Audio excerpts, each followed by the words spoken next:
A war of words has broken out over the Elgin marbles, damaged statues, stolen or rescued from Greece, depending on who you ask. Look, the British Museum is the greatest museum in the world, and it belongs to the whole world, so I think it's the right place to keep this kind of treasure.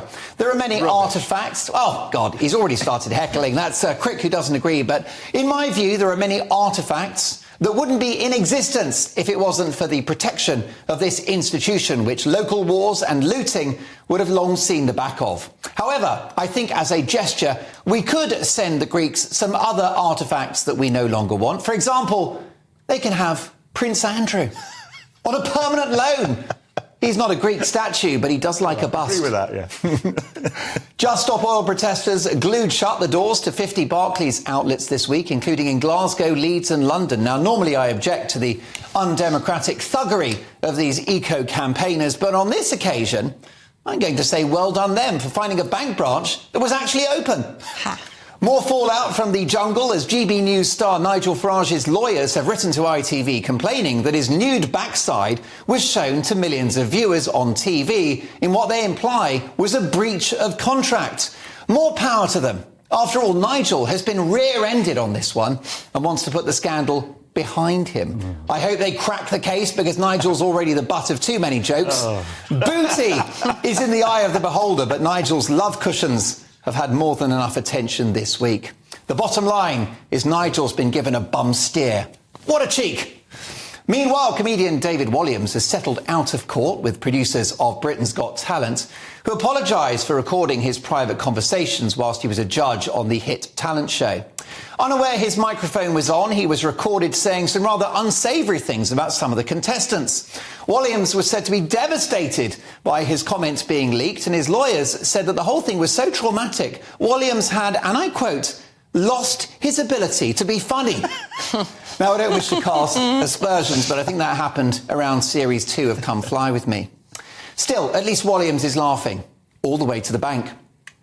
Now, the good and the great of the global community gather this week for the environmental summit COP28. They're flying in on private jets, of course they are. And the location for this year's Festival of Hot Air, the United Arab Emirates, whose billions of income come from, you guessed it, oil.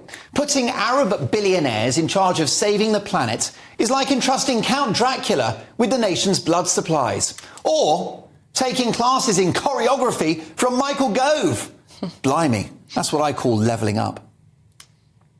What the hell is going on in Ireland? An Algerian migrant, we're told, responsible for a mass stabbing, including a 5-year-old child, sparked an angry response from locals concerned about the vast levels of migration into what is a small, traditional country. Prize numpty Premier Leo Varadkar decided the story is not children in hospital fighting for their lives after a random attack, but the response of the Irish people. Now, the riots were appalling, and I condemn them wholeheartedly.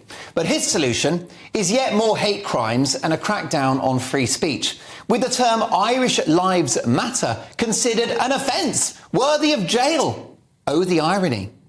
Varadkar is basically Ireland's answer to Justin Trudeau, without the excellent glossy hair. Ireland is one of the worst victims in the West of the globalist mantra that diversity is our strength, notwithstanding the impact on the country's infrastructure, economy, traditions, identity and culture. If you need draconian laws to crack down on your own people, it might just be that your policies don't serve their best interest. Speaking as an Irishman myself, these paddies don't take these things lying down, and I suspect that the popular will eventually prevail, and hopefully peacefully.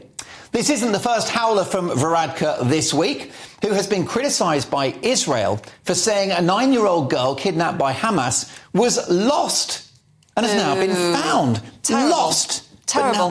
What's going on there, Dodsworth? Now, that is gaslighting in the extreme, isn't it? You lose and find an umbrella. You don't lose and find a small child. She wasn't lost. She was taken. So maybe Varadkar needs to watch a few of those Liam Neeson movies of the same name to understand what a kidnapping actually looks like. By the way, there have been 3 of those Taken movies. Liam Neeson, very careless with members of his own family. Finally, Nihal Arthanaika, a presenter at BBC Radio 5 Live, has said that working with a team of white producers is bad for his mental health. singling people out over their skin colour. Do you remember the good old days when that was racism? The people I feel sorry for are the listeners to his radio show. 3 hours of self-indulgent, self-pitying, divisive drivel. And that's bad for all our mental health. That's what I call triggering.